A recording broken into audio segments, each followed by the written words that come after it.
How to remove audio from a video in CapCut PC. First, open CapCut on your computer and create a new project.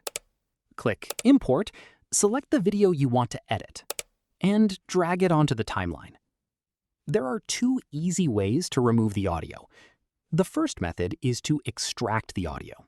Simply right-click on the video clip and select Extract Audio. CapCut will separate the audio into its own track. Then, click on the audio track and press Delete on your keyboard, or right-click and choose Delete. Your video will now play without any sound. The second method is even quicker. Click on the video clip, find the volume slider, and drag it all the way down to 0.